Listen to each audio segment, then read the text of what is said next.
Bonjour, donc aujourd'hui je vais vous proposer un exercice à faire sur le regard, sur les yeux et la motricité oculaire.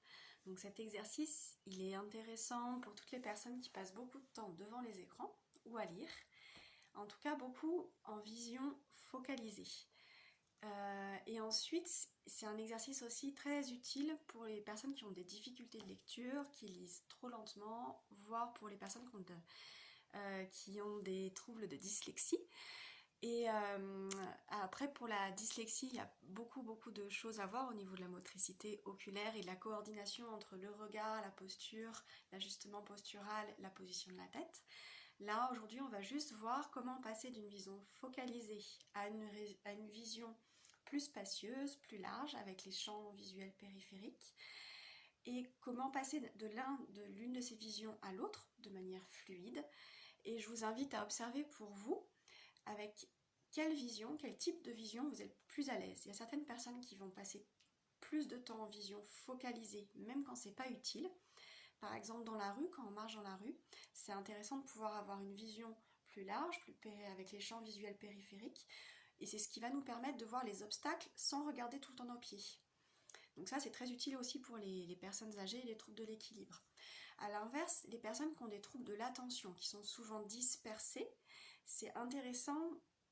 Parfois, elles vont plus avoir de mal à rester en vision focalisée, et le passage d'une vision à l'autre va manquer de fluidité, va être difficile. En tout cas, c'est souvent quelque chose qu'on a presque tous besoin de travailler, ce passage fluide d'une vision à l'autre. Donc pour le pratiquer, c'est assez simple.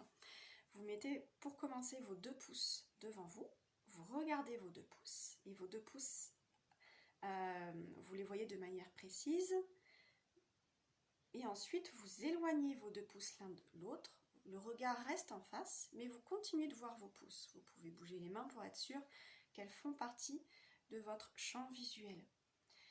Et ensuite, lentement, vous rapprochez vos 2 mains. À nouveau, donc là vous voyez vos mains, mais vous n'avez pas encore une vision très précise de vos mains, très claire, et hop, à nouveau, regardez les pouces. Pour commencer, vous allez faire cet exercice-là, on va dire 4 ou 5 fois, et observez ce qui se passe dans vos yeux. Est-ce qu'il y a un muscle qui se contracte dans la sensation, qui se relâche, quand vous passez d'une vision focalisée à une vision plus large, plus vaste? Et à quel moment ça se passe? Où sont vos mains quand ça se passe? Une fois que vous avez bien repéré ce qui se passe dans vos yeux pour passer d'une vision à l'autre, vous pouvez faire cet exercice-là les yeux fermés. Donc vous fermez les yeux, et les yeux fermés, vous imaginez que vous visualisez une lettre sur vos paupières, que vous lisez, que vous regardez une lettre sur vos paupières, et ensuite vous relâchez cet effort. Et observez ce qui se passe dans vos yeux quand vous lisez cette lettre. Quel effort vous faites et qu'est-ce qui se passe dans votre respiration? Qu'est-ce qui se passe dans le cou? Souvent, il peut y avoir des tensions associées. Ça peut être les mâchoires qui se serrent, ou la tête qui s'avance quand on est en vision focalisée, ou la respiration, quelque chose ici, ou dans le ventre qui est retenu. Et quand on relâche le regard, le reste du corps se relâche aussi. Donc là, ça peut être très intéressant d'apprendre à focaliser le regard sans qu'il y ait des tensions autour. Pour lire, on n'a pas besoin de serrer les mâchoires ou de retenir sa respiration. Ensuite, si c'est trop difficile de faire ce mouvement-là les yeux fermés, continuez quelques jours juste avec vos pouces. Je regarde mes pouces et je vois mes 2 mains qui bougent de chaque côté sans les regarder. Et au bout de quelques jours, recommencez les yeux fermés à faire ce passage d'une vision à une autre. Ensuite, ce qui va être important, c'est de faire ce passage-là de manière le plus fluide possible. Je passe à une vision focalisée, tranquillement, avec le moins d'efforts possible autour, et tranquillement je relâche. Parfois, le passage d'une vision à une autre va demander des efforts, de l'attention. Voilà. Et comment automatiser ce passage d'une vision à une autre? Ensuite, dans la progression, quand vous l'avez avec les 2 mains et les yeux fermés, Vous pouvez aussi changer la position. Vous pouvez le faire en position assise, en position allongée sur le dos, debout. Vous pouvez l'intégrer dans d'autres dans d'autres situations de la vie quotidienne. Donc un autre exercice que je vais vous proposer aussi, et ce sera fini pour la petite session du jour, c'est vous fixez votre pouce.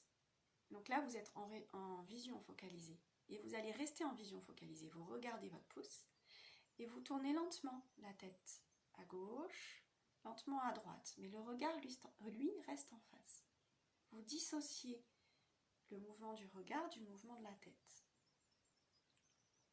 Voilà, de gauche à droite, lentement. Ensuite, vous regardez toujours votre pouce et la tête va lentement en bas, lentement en haut. Voilà, donc vous pouvez le faire avec le pouce ou avec un point que vous fixez en face de vous. Vous pouvez le faire assis, allongé sur le dos. Donc vous faites que droite-gauche, que de haut en bas et de bas en haut et relâchez. Ensuite, vous pouvez faire que le regard qui va à gauche, le regard va à droite, yeux ouverts et yeux fermés, et cherchez à sentir la fluidité du mouvement. Souvent, le mouvement peut être saccadé, et il peut y avoir un côté où le regard, les yeux vont moins facilement que l'autre. Ça, c'est très intéressant pour toutes les cervicalgies chroniques.